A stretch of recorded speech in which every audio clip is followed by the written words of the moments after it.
जगाधरी में प्रगति रैली जो है वो आयोजित हुई। हरियाणा के मुख्यमंत्री की तरफ से 4 विधानसभाओं को लेकर 1014 करोड़ के करीब परियोजनाओं की शुरुआत की गई, उद्घाटन किया गया।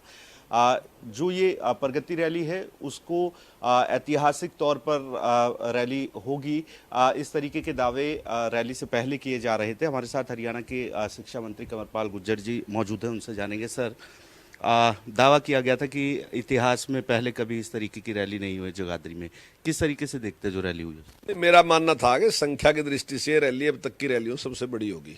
और ये आपने देख भी लिया कि जितनी व्यवस्था वहां बैठनी थी, आमतौर पर सभी की व्यवस्था इतनी होती है, लेकिन संख्या जो थी उससे 3 गुना ज़्यादा थी। वो आपके सामने थी, आपने भी देखा कि सारा जो मंडी थी जिस प्रकार से भरी हुई थी, लोग पेड़ों के पास खड़े थे या कहीं भी थे, तो इस प्रकार से रहे तो बहुत ही सफल रही और बड़ा उत्साह था लोगों में और सफल रही उस दृष्टि से। जहाँ तक विकास की बात है तो माननीय मुख्यमंत्री ने जिस प्रकार की घोषणाएं की, लगभग 1100 करोड़ से ज़्यादा की घोषणाएं माननीय मुख्यमंत्री जी करके गए।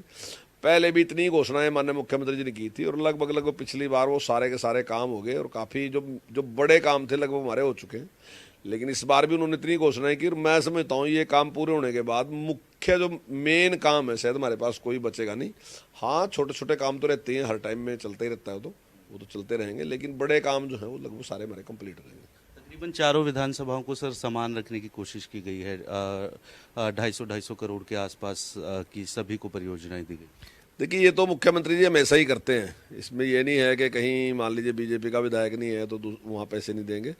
ऐसा मुख्यमंत्री जी ने कभी व्यवहार नहीं किया। पिछली बार भी 90 की 90 विधानसभाओं में उन्होंने जनसभाएं की थी और 90 की 90 विधाओं में विकास के काम उसी प्रकार से थे। हमारा मानना है कि अगर हरियाणा को नंबर 1 बनाना, हरियाणा को आगे लेके जाना, तो सारे हरियाणा का विकास कराना पड़ेगा।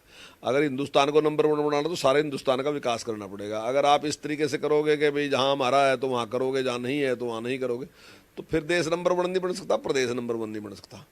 तो हमेशा से मुख्यमंत्री जी ने कभी ऐसा भेदभाव नहीं किया। ये कोई वैसे कहने के लिए नहीं, हरियाणा एक हरियाणवी एक, व्यवहार में है हरियाणा एक हरियाणवी एक। इन परियोजनाओं से कितना लाभ पूरे क्षेत्र को मिलेगा, पूरे जिले को सर? देखिए, बहुत लाभ होगा, बहुत सी सुविधाएं होंगी। जहाँ पुल बनाने की बात है, कहीं हॉस्पिटल बनाने की बात है, सड़क बनाने की बात है और अलग अलग काम जिस प्रकार से मुख्यमंत्री जी ने स्वीकार किए, तो निश्चित तौर से बहुत लाभ होगा। प्लाईवुड इंडस्ट्री को लेकर विधायक की तरफ से कहा गया था कि उसमें मदद करने की जरूरत है, तो किस तरीके से? कल माननीय मुख्यमंत्री जी स्पेशल इसी के लिए यहाँ रहे हैं और वो काफ़ी लंबी बैठक है और उसमें बाहर से भी कुछ मंत्री आ रहे हैं, शाम के भी जो मंत्री हैं वो भी उसमें आ रहे हैं और भी कुछ लोग आ रहे हैं, बहुत एक्सपर्ट लोग भी उसमें बुलाए हैं। तो माननीय मुख्यमंत्री जी उस पर पूरी चर्चा कल करेंगे।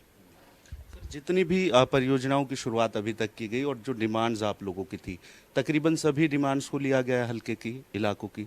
देखिए, ये सारी डिमांड हमने पहले लिख के दी थी और माननीय मुख्यमंत्री जी ने सारों की फिजिबिलिटी चेक कर रखी। तो वो सारी चेक कराने के बाद ही मुख्यमंत्री जी ने उसकी घोषणा की। कुछ काम ऐसे थे जिनमें जमीन जो थी वो उपलब्ध नहीं थी, तो माननीय मुख्यमंत्री जी ने कहा कि डिमांड पूरी कर देंगे, पहले जमीन की व्यवस्था कराओ। अगर पंचायत जमीन देने के लिए तैयार है तो हम ये काम कर देंगे। तो कुछ और भी पैसे मिल सकते हैं जब हम उसकी जमीन जहाँ जहाँ देनी वो जमीन हम दे देंगे, तो शायद कुछ और भी पैसा इससे अतिरिक्त भी मिल सकता है। मंच के माध्यम से मुख्यमंत्री ने 10 दिन और दिए हैं सर गेहूं खरीद को लेकर, किस तरीके से देखते हैं? बहुत अच्छा काम किया है ये। और अब की बार गेहूं जो है प्राइवेट जो है उन्होंने भी काफ़ी बड़ी मात्रा में खरीदी है। प्राइवेट प्लेयर भी मार्केट में थे और उन्होंने काफ़ी अच्छी मात्रा में खरीदी है। लेकिन सारी खरीद होने के बाद ऐसा अनुभव किया गया कि अब की बार झाड़ में काफ़ी कमी रही है और ऐसे में अगर निर्यात होता है तो आने वाले टाइम में एक समस्या खड़ी हो सकती है कि अपने देश में ही खाद्यान्न की कमी भी हो सकती है। तो इसको देखते सरकार ने उसके निर्यात पे प्रतिबंध लगा दिया और निर्यात पे प्रतिबंध लगाने की वजह से कुछ किसान भी ऐसे हैं, हालांकि बहुत कम है, लेकिन इसलिए कि कुछ किसान भी ऐसे हो सकते हैं कि जिन्होंने शायद अब सेल ना की, उन्होंने स्टॉक किया हो, तो उनके लिए एक अवसर दिया कि अगर वो बेचना चाहते हैं तो बेच सकते हैं। धन्यवाद।